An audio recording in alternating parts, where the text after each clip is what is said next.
അല്ലാഹു റബ്ബുൽ ഇസ്സത്ത് ജൂതന്റെ നസ്രാണിയുടെ കയ്യിൽ നിന്ന് അധികാരം നിങ്ങളുടെ കൈകളിലേക്ക് അല്ലാഹു വാങ്ങിത്തരുമത്രേ. അല്ലാഹു പറഞ്ഞ വാക്കാണ്.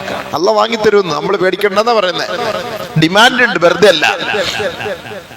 كما استخلف الذين من قبلهم وليمكنن لهم دينهم الذي ارتضى لهم وليبدلنهم من بعد خوفهم أمنا. ഏതൊരു വർഗത്തെയാണോ, പ്രതിയോഗികളെയാണോ, ജൂതന്മാരെയാണോ, ഫാസിസ്റ്റുകളെയാണോ, നാസിസ്റ്റുകളെയാണോ നിങ്ങൾ ഭയപ്പെടുന്നത്, നിങ്ങൾ ഭയപ്പെടേണ്ട കേട്ടോ. ആ ഭയത്തിൽ നിന്ന് നിങ്ങളെ സുരക്ഷിത സ്ഥാനത്തേക്ക് നാം അവരോധിക്കാം. രണ്ട് ഡിമാൻഡ് നിങ്ങൾ സ്വീകരിച്ചാൽ മതി. അല്ലാഹു പറയാണ്, എല്ലാരും കൈമലർത്തുമ്പം അവസാനം നമ്മൾ സഹായത്തിന് തേടുന്നത് ഇലാഹായ റബ്ബിനോടാണ്. ഇത് അവസാനമല്ല, തുടക്കത്തിലും തേടണം, ഒടുക്കത്തിലും തേടണം, ഒടുക്കം വരെയും തേടണം. അള്ളാഹുവിനോടാണ് തേടേണ്ടത്. വേറെ ആരോട് തേടാൻ? 100 ടാങ്കുകൾ ഉള്ളവനോട് തേടിയിട്ട് കാര്യമില്ല, വലിയ മിസൈൽ ഉള്ളവനോട് തേടിയിട്ട് കാര്യമില്ല.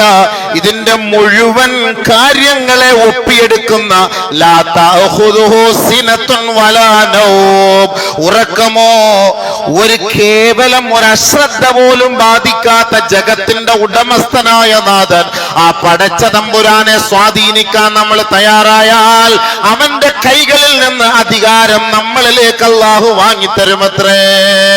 പടച്ചവന്റെ വാക്ക ഖുർആനാണ്. സൂറത്തുൻ നൂർ 55. ഇത് നമ്മൾ വിശ്വസിച്ചില്ലെങ്കിൽ പിന്നെ നമ്മൾ അല്ലാഹുവിൽ വിശ്വാസമില്ലല്ലോ. ഇത് അല്ലാഹു വാങ്ങിത്തരാന്ന് പറഞ്ഞ കാര്യമാണ്. വലയുബദ്ദിലന്നഹും മിൻ ബഅദി ഖൗഫിഹിം അംനാ. നിങ്ങൾ പേടിക്കണ്ട. നിങ്ങൾ ആരെയാ പേടിക്കുന്നത്? ആ പേടിയൊക്കെ ഞാൻ മാറ്റിയിട്ട് നിങ്ങൾക്ക് പൂർണ്ണ സുരക്ഷിതത്വം, നിർഭയത്വം ഞാൻ തരാം. അല്ലാഹു പറഞ്ഞ വാക്കാണ്, ഞാൻ തരാം. 2 ഡിമാൻഡ്. യഅബുദൂനനി, എന്നെ മാത്രം ആരാധിക്കണം.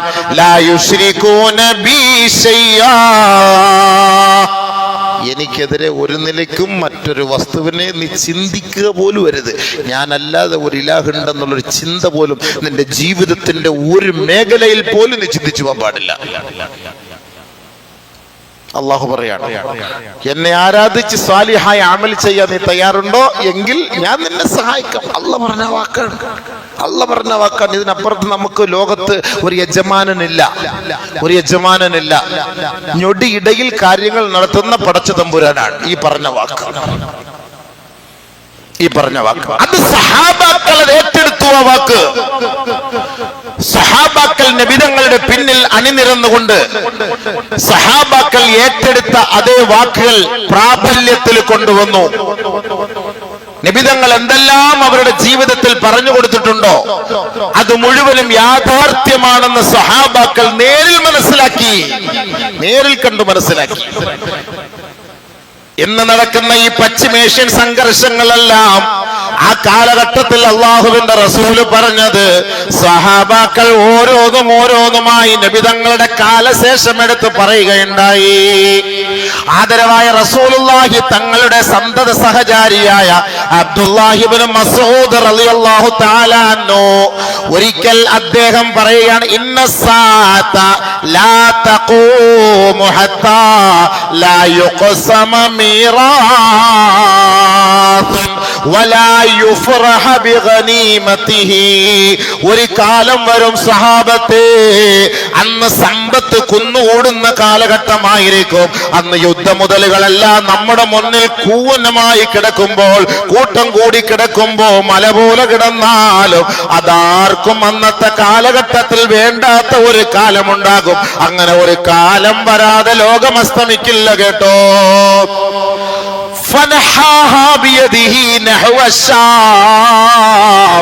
ശേഷം അദ്ദേഹം ഷാമിന്റെ ഭാഗത്തേക്ക് തിരിഞ്ഞു നിന്ന് വിരൽ ചൂണ്ടിക്കൊണ്ടാണ് പറഞ്ഞത്.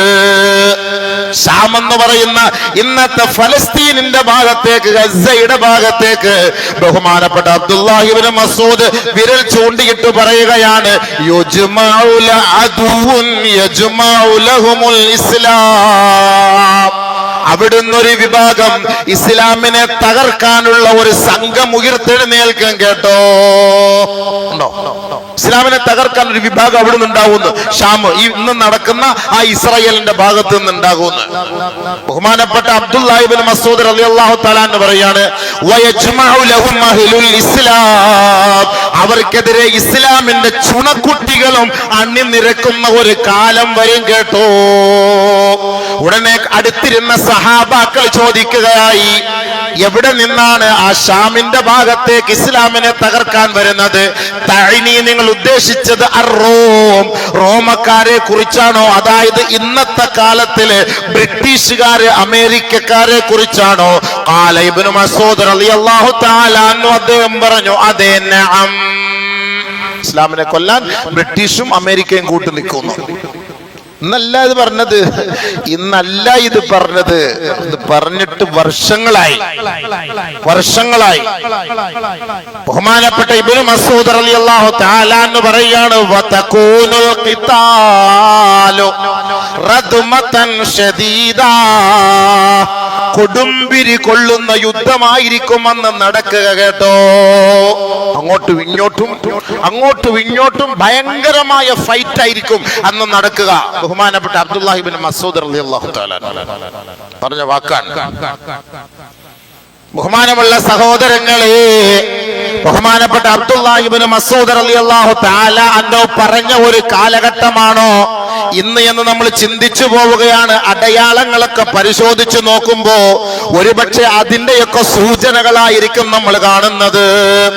അന്ന് ബൈത്തുൽ മുഖദ്ദസിന്റെ ഉത്തരവാദിത്വം ഇമ്രാനു ബൈത്തുൽ മഖ്ദിസി മിൻ ഐദിൽ യഹൂദ്, ജൂതന്മാരാണ് ബൈത്തുൽ മുഖദ്ദസിന്റെ ഉത്തരവാദിത്വം ഏറ്റെടുത്തിരിക്കുന്നത്. അതിന്റെ പരിപാലക സമിതിയും അതിന്റെ ഭരണകർത്താക്കളും അത് നിയന്ത്രിക്കുന്നതും ആരെ നമസ്കരിപ്പിക്കണം നമസ്കരിപ്പിക്കണ്ട എന്ന് തീരുമാനിക്കുന്നതും ആ കാലഘട്ടത്തിൽ ജൂതന്മാരായിരിക്കും. സഹാബ, ജൂതന്മാരായിരിക്കും. മിൻ ഐദിൽ യഹൂദ്, ജൂതന്മാരുടെ ഭാഗത്തു നിന്നായിരിക്കും അതിന്റെ ഉത്തരവാദിത്വം ഉണ്ടാവുക. ബഹുമാനപ്പെട്ട അബ്ദുല്ലാഹി ഇബ്നു മസ്ഊദ് റളിയല്ലാഹു തആല അൻഹു പറയണമെങ്കിൽ ആദരവായ റസൂലുള്ളാഹി സ്വല്ലല്ലാഹു അലൈഹി വസല്ലമ തങ്ങൾ ബഹുമാനപ്പെട്ട സ്വഹാബാക്കളുടെ മുന്നിൽ അത് പറഞ്ഞത് കൊണ്ടാണല്ലോ അങ്ങനെയൊക്കെ സംഭവിക്കാൻ കാരണം. അങ്ങനെ ജൂതന്മാരുടെ കൈകളിൽ നിന്നാണ് പരിശുദ്ധമായ ഇസ്ലാമിന്റെ മക്കൾ അധികാരം പിടിച്ചെടുക്കുന്നത്. അങ്ങനെ വരുമ്പോ ഭയങ്കരമായ വിപ്ലവം പൊട്ടിപ്പിളരുമത്രേ, പൊട്ടിപ്പുറപ്പെടുമത്രേ. അങ്ങനെ യസിരിബ് ഖറാബു യസിരിബ, മദീനയിൽ പ്രശ്നങ്ങൾ ഉടലെടുക്കും. ഇവിടെ തുടങ്ങി ഇത് വിജയിച്ച് ഇത് ജൂതന്മാരുടെ കയ്യിൽ നിന്ന് പിടിച്ചെടുക്കുമ്പം അടുത്ത പ്രശ്നത്തിന്റെ തുടക്കം മദീനയിലാവും. അടുത്ത പ്രശ്നത്തിന്റെ തുടക്കം മദീനയിലാകും. ഭയങ്കരമായ വിപ്ലവ പോരാട്ടങ്ങളായിരിക്കും പിന്നീട് നടക്കുക.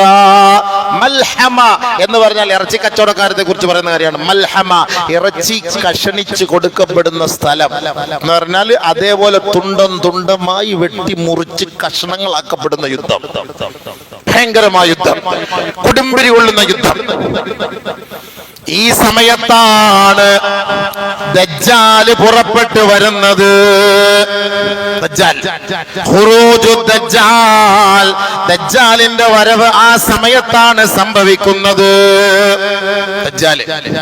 ഈ ദജ്ജാലിനെ കണ്ടിട്ട് അള്ളാന്റെ റസൂല് പറഞ്ഞില്ലേ, ബൈത്തുൽ മുഖദ്ദസിൽ അവന് കയറാൻ പറ്റൂല, മദീനയിൽ അവന് പ്രവേശിക്കാൻ പറ്റൂല, മക്കയിൽ അവന് പ്രവേശിക്കാൻ പറ്റൂല.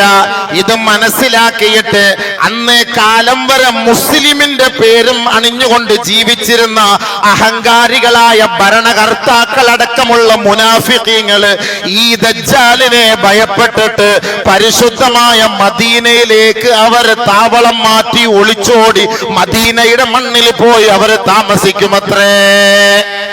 എന്ന് അള്ളാന്റെ ദീനിനെ കളിയാക്കുന്ന മുസ്ലിം നാമധാരികൾ ഇന്ന് പരിശുദ്ധമായ ഇസ്ലാമിനെയും ഇസ്ലാമിക ആശയ ആദർശങ്ങളെയും തകർത്തുകൊണ്ടിരിക്കുമ്പോ, ഈ കുഞ്ഞുമക്കളെ അടക്കം കൊന്നൊടുക്കിക്കൊണ്ടിരിക്കുമ്പോ, കേവലം നോക്കുകുത്തികളായി ആ അൽഫഹമും അടിച്ച് ആടുമന്തിയും തിന്നിട്ട് അവിടെ നൈറ്റ് ക്ലബിലും പങ്കെടുത്ത് വെള്ളം ഓടിച്ച് പെണ്ണുങ്ങളുമായിട്ട് ഡാൻസ് കളിച്ച് അവര് തുള്ളിച്ചാടി സന്തോഷിക്കുന്ന ഈ മുനാഫിഖീങ്ങളായ ആൺ പെണ്ണുങ്ങൾ അടക്കം ദജ്ജാലിന്റെ വരവോടുകൂടി മദീനയിലേക്ക് ഓടി ഒളിക്കുമത്രേ.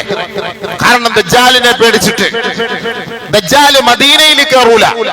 ദജ്ജാല് മദീനയിൽ കയറാതെ വരുമ്പോ മദീനയിലേക്ക് ഒരു ഓടി ഒളിക്കുകയാണ്.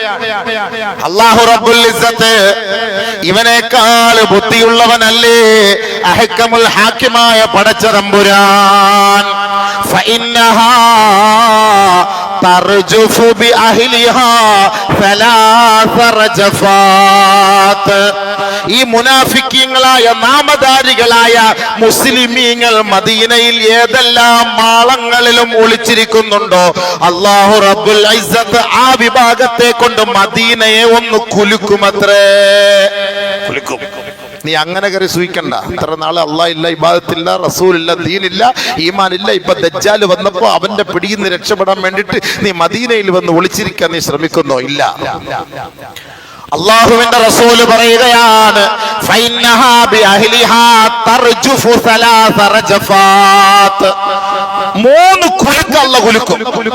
3 കുലുക്കം. ഏതെല്ലാം മൂലയിൽ ഈ മുനാഫിക്കീങ്ങൾ ഒളിച്ചിരിക്കുന്നുണ്ടോ, ഈ മുനാഫിക്കീങ്ങളായ ആണും പെണ്ണും ഒളിച്ചിരിപ്പുണ്ടോ, അവിടെയെല്ലാം അല്ലാഹു കുലുക്കുമത്രേ. അവിടെയെല്ലാം അല്ലാഹു കുലുക്കും. ഫയഖ്റുജു ഇലൈഹി കുല്ലു മുനാഫിഖിൻ വ മുനാഫിഖാ. ഓരോ മുനാഫിഖീങ്ങളിൽപ്പെട്ട ആണും പെണ്ണുങ്ങളും ആ ദജ്ജാലിന്റെ അരികിലേക്ക് തന്നെ മടങ്ങി പോകേണ്ടി വരും. അവൻ അങ്ങനെ സൂചിച്ചാൽ കിടക്കാൻ പറ്റൂല, മദീനയിൽ കിടത്തൂല. അല്ലാഹു തആല ഇവനെയൊക്കെ കുലുക്കി ചാടിക്കും പുറത്തേക്ക്. പുകഞ്ഞ കൊള്ളി പുറത്ത് പോ. ഇത്ര നാൾ പരിശുദ്ധമായ ദീനിന്റെ ഇസ്ലാമിന്റെ നിയമനിർമ്മാണങ്ങളെല്ലാം ഉണ്ടായിട്ട് അതിനെ നിനക്ക് പാലിക്കാനും ഉൾക്കൊള്ളാനും കഴിയാതെ ഇന്ന് നീ എന്ത് ചെയ്യുന്നു? ദജ്ജാലിനെ കണ്ടപ്പോ നീ ഓടി ഇതിലേക്ക് കയറി വരുന്നു. ഇല്ലേ? വേണ്ട. മദീനെ അല്ലാഹു കുലുക്കുകയാണ്. അങ്ങനെ കുലുക്കിയിട്ട് അതിലേക്ക് മാറ്റിവിടും, അവനിലേക്ക് പറഞ്ഞു വിടും. എത്രത്തോളം എന്ന് വെച്ചാൽ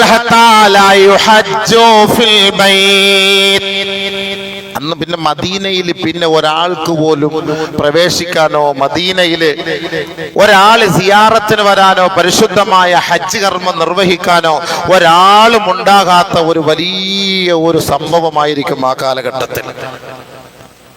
അപ്പോഴാണ് ബഹുമാനമുള്ള സഹോദരങ്ങളെ, ബഹുമാനപ്പെട്ട ഇമാം മഹ്ദി റഹ്മഹുള്ളയുടെ റളിയല്ലാഹു അൻഹുവിന്റെ വരവ്, ഇമാം മഹ്ദിയുടെ വരവ്. അപ്പോഴാണ് ഇമാം മഹ്ദി. ആളുകളെല്ലാവരും എപ്പോഴും ഇപ്പോൾ ഇങ്ങനെ ദുആ ചെയ്തുകൊണ്ടിരിക്കുകയാണ്, ഇമാം മഹ്ദി. നബിയുനാ റസൂലുള്ളാഹി സ്വല്ലല്ലാഹു അലൈഹി വസല്ലമ തങ്ങൾ പറയുകയാണ്, അൽ മഹ്ദിയു മിന്നി.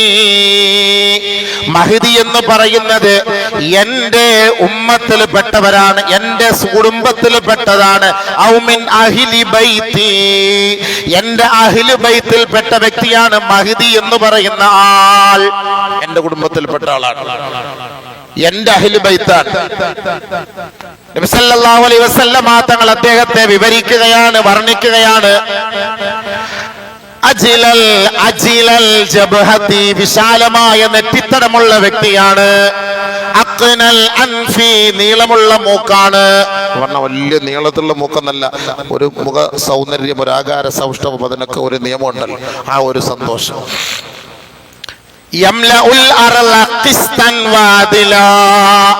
ബഹുമാനപ്പെട്ട മഹ്ദി ഇമാമു വരുന്ന സമയത്ത് ഭൂമിയിൽ ഭയങ്കര ളുൽമും അഹങ്കാരവും അഹന്തയും അധർമ്മവും അക്രമവും കൊടികുത്തി വാഴുന്ന ഒരു സാഹചര്യമായിരിക്കും. ഭൂമിയിൽ മൊത്തം പ്രശ്നങ്ങളായിരിക്കും. അങ്ങനെ ഒരു കാലഘട്ടത്തിലാണ് ഇമാം മഹ്ദി വരുന്നത്. ബഹുമാനപ്പെട്ട നബിയുനാ റസൂലുള്ളാഹി സ്വല്ലല്ലാഹു അലൈഹി വസല്ലമ തങ്ങൾ പറയുകയാണ്, ആ ഇമാം മഹ്ദി ഭൂമിയിൽ വന്നിട്ട് യംലഉൽ അർള ഖിസ്തൻ വഅദിലാ കമാ മുലിഅത്തിൽ അർളു ളുൽമൻ വജൗറാ. ഭൂമിയിൽ എങ്ങനെയാണോ അധർമ്മം കൊടികുത്തി വാണിരുന്നത് അതെല്ലാം അടിച്ചമർത്തി തകർത്ത് തരിപ്പണമാക്കിയിട്ട് ആ സ്ഥലങ്ങളിലെല്ലാം സമസ്ത മേഖലകളിലും നീതിയും ധർമ്മവും അദ്ദേഹം സ്ഥാപിക്കുമത്രേ.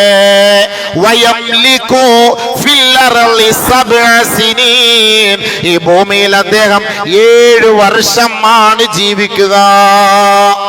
ഖംസൻ ഔ സബ്അൻ ഔ തിസ്അൻ, നബി സല്ലല്ലാഹു അലൈഹി വസല്ലമ തങ്ങൾ പറഞ്ഞു 5 വർഷമെന്നും 7 വർഷമെന്നും 9 വർഷമെന്നുമുണ്ട്.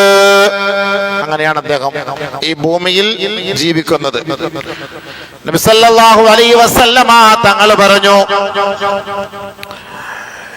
ഈ ഭൂമിയിൽ അല്ലാഹു സുബ്ഹാനഹു വ തആല ഒരു ദിവസമെങ്കിലും ബാക്കിയാക്കിയിട്ടുണ്ടെങ്കിൽ, ഒരു ദിവസമെങ്കിലും, അതായത് മഹ്ദി ഇനി വരാൻ എല്ലാവരും പറയും 40 വർഷം അല്ലെങ്കിൽ 50 വർഷം അല്ലെങ്കിൽ ഇത്രയും വർഷം, ഇനി എപ്പോഴാ വരിക, എല്ലാം അസ്തമിച്ചല്ലോ, എല്ലാം തീർന്നു പോയല്ലോ എന്ന് കരുതണ്ട, എന്ന് ആരും കരുതണ്ട.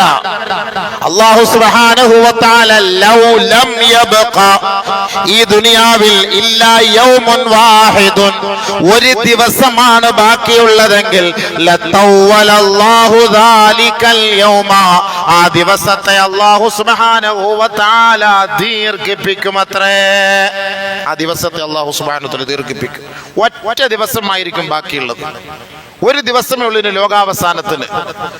അങ്ങനെയുള്ള ഒരു സാഹചര്യമാണ് നിലനിൽക്കുന്നതെങ്കിൽ പോലും ലതവ്വലല്ലാഹു ദാലികൽ യൗമ, ആ ദിവസത്തെ അല്ലാഹു സുബ്ഹാനഹു വ തആല ദീർഘമാക്കുമത്രേ. ശേഷം യബ്അസുല്ലാഹു റജുലൻ മിന്നി, എന്നിൽ നിന്ന് അല്ലാഹുവിന്റെ പ്രവാചകൻ, എന്നിൽ നിന്ന് ഒരു വ്യക്തിയെ അല്ലാഹു സുബ്ഹാനഹു വ തആല നിയോഗിക്കും. എന്നിൽ നിന്ന് ഒരാളിനെ, എന്റെ കുടുംബത്തിൽ നിന്ന് ഒരു വ്യക്തിയെ, മിൻ ഇത്രതി ഔ മിൻ അഹ്ലി ബൈതി. നബി സല്ലല്ലാഹു അലൈഹി വസല്ലമ തങ്ങൾ പറഞ്ഞു, ഇവിടെ കണക്ഷൻ പോയി, കണക്ഷൻ ഇവിടുന്ന് കേൾക്കുന്നത് വേറെ എവിടേക്ക് മോദിനെന്തി. ബഹുമാനപ്പെട്ട നബിയുനാ റസൂലുള്ളാഹി സ്വല്ലല്ലാഹു അലൈഹി വസല്ലമ തങ്ങൾ പറഞ്ഞു, എന്റെ കുടുംബത്തിൽ നിന്ന് അല്ലെങ്കിൽ എന്റെ അഹ്ലി ബൈത്തിൽ നിന്ന് ഒരാളെ അല്ലാഹു സുബ്ഹാനഹു വ തആല നിയോഗിക്കുമത്രേ. വയുവാതിഉ ഇസ്മുഹു ഇസ്മി വസ്മ അബി. നബി സല്ലല്ലാഹു അലൈഹി വസല്ലമ തങ്ങൾ പറയുകയാണ്, അദ്ദേഹത്തിന്റെ പേര് എന്റെയും എന്റെ ഉപ്പാടെയും പേരിനോട് സാദൃശ്യമുള്ള പേരാണ്. മഹ്ദി ഇമാം. എല്ലാരും മഹ്ദി മഹ്ദി എന്ന് പറഞ്ഞ, മഹ്ദി എന്ന് പറഞ്ഞ ഒരു പേരല്ല, മഹ്ദി മഹ്ദി എന്ന് പറഞ്ഞ ഒരു പേരല്ല. മഹ്ദി ഇമാമിനെ കുറിച്ച് പല പല അഭിപ്രായങ്ങളാണ്. ഷിയാക്കളുടെ ഒരു വാദമുണ്ട്, എല്ലാരും ഇപ്പൊ സലാം യാ മഹ്ദി, സലാം യാ മഹ്ദി എന്നൊക്കെ പറഞ്ഞ് ദിക്റും ചൊല്ലിക്കൂടെ നടക്കണം. ആ മഹ്ദി ഈ മഹ്ദി അല്ല കേട്ടോ. നിങ്ങളിപ്പോ ഈ യൂട്യൂബിൽ കണ്ട് സലാം യാ മഹ്ദി നടിച്ചിട്ട് പൊട്ടിക്കറിയുന്ന കൊച്ചുകുട്ടികൾ, ഇതൊക്കെ ഷിയാക്കളാണ്. ഇത് ഇസ്ലാം അംഗീകരിക്കാത്ത വർഗ്ഗമാണ് ഷിയാക്കള്. അവര് പൊക്കി പിടിച്ചു നടക്കുന്ന മഹ്ദിയാണ്. അവരുടെ മഹ്ദി ഇവിടെ ജീവിച്ചിരിപ്പുണ്ട്, അവരുടെ മഹ്ദി ഇപ്പൊ ഉണ്ട്, അത് 1000 വർഷമായിട്ട് ഇവിടെ തന്നെ ഉണ്ട്. ആ മഹ്ദി ഉയർത്ത് എഴുന്നേറ്റ് വന്നിട്ട് ആദ്യമായിട്ട് ആ മഹ്ദി ചെയ്യുന്ന പണി, മദീനയിൽ പോയി അബൂബക്കർ സിദ്ദീഖ്, ഉമർ റളിയല്ലാഹുവിന്റെ ഖബർ പൊളിച്ചിട്ട് അവരെ രണ്ടുപേരെയും എടുത്തിട്ട് കുത്തിയിട്ട് കമ്പിൽ കുത്തി കൊണ്ടുപോയി മരത്തിൽ കെട്ടി തൂക്കുമെന്നാണ് അവരുടെ വിശ്വാസം. കാരണം അലി റളിയല്ലാഹു തആല അൻഹുവിന് കിട്ടേണ്ട ഖിലാഫത്ത് അവര് പിടിച്ചു പറിച്ചു വാങ്ങിയവരാണ്. അതുകൊണ്ട് ഈ ഷിയാവർഗം അബൂബക്കർ, ഉമർ, ഉസ്മാൻ ഈ 3 പേരെയും അവർ അംഗീകരിക്കുകയില്ല. അവർ മനസ്സിലാക്കിയതും അംഗീകരിക്കുന്നതും അലി റളിയല്ലാഹു തആല അൻഹുവിനാണ്. അലി റളിയല്ലാഹു തആല അൻഹുവിനെയാണ്. അപ്പൊ അലി, അതുകൊണ്ടാണ് അവിടെ എല്ലാം യാ അലി യാ അലി യാ അലി എന്ന് പറഞ്ഞു. അതുകൊണ്ട് ഹദീസുകളിൽ ഒരുപാട് മാറ്റങ്ങൾ അവർ വരുത്തിയിട്ടുണ്ട്. അലി അലിഹിസ്സലാം എന്നൊക്കെ പറഞ്ഞിട്ടാണ് അവരിങ്ങനെ എഴുതുന്നത്. അതുകൊണ്ട് ആ കുതന്ത്രത്തിൽ നമ്മൾ വീണ് പോകണ്ട. അവര് ഷിയാക്കളാണ്. ഇവര് പറയും ബൈത്തുൽ മുഖദ്ദസ് ഞങ്ങൾ ഇപ്പൊ അടിക്കും, ഇപ്പൊ അടിക്കും. എവിടെ അടിക്കാം? എവിടെ അടിക്കൂല. അവർ ഷിയാക്കളാണ്. ബൈത്തുൽ മുഖദ്ദസും പരിസരത്തുള്ള സുന്നികളാണ്. ഈ സുന്നികളെ തകർക്കാൻ ഒരിക്കലും ഇറാൻകാരൻ കൂട്ടു നിൽക്കൂല സുഹൃത്തുക്കളെ. കാരണം അവൻ ഷിയായുടെ ആദർശമുള്ളവൻ, ഇസ്ലാം അവരെ അംഗീകരിക്കാത്തവരാണ്, ഇസ്ലാമിൽ നിന്ന് പുറത്തു പോയവരാണ്. അവര് 40ഓളം വിഭാഗങ്ങളുണ്ട്. അപ്പൊ അതുകൊണ്ട് അവര് വിളിക്കുന്ന മഹ്ദി അല്ല ഈ മഹ്ദി. യഥാർത്ഥത്തിൽ മഹ്ദി എന്ന് പറഞ്ഞാൽ ഒരു വഴികാട്ടി എന്നാണ് അതിന്റെ അർത്ഥം. ഫഅലൈക്കും ബിസുന്നതി വസുന്നതി ഖുലഫാഇർ റാഷിദീനൽ മഹ്ദീൻ. നബി സല്ലല്ലാഹു അലൈഹി വസല്ലമ തങ്ങൾ പറഞ്ഞതാണ്, അലൈക്കും ബിസുന്നതി, എന്റെ സുന്നത്തിനെ നിങ്ങൾ പിൻപറ്റണം, വസുന്നതി ഖുലഫാഇർ റാഷിദീനൽ മഹ്ദീൻ, എനിക്ക് ശേഷമുള്ള ഖുലഫാഉർ റാഷിദീങ്ങളായ വഴികാട്ടികളായ എന്റെ ഖലീഫമാരെ നിങ്ങൾ പിൻപറ്റണം കേട്ടോ. ബഹുമാനപ്പെട്ട നബി റസൂലുള്ളാഹി സ്വല്ലല്ലാഹു അലൈഹി വസല്ലം തങ്ങൾ പറഞ്ഞു.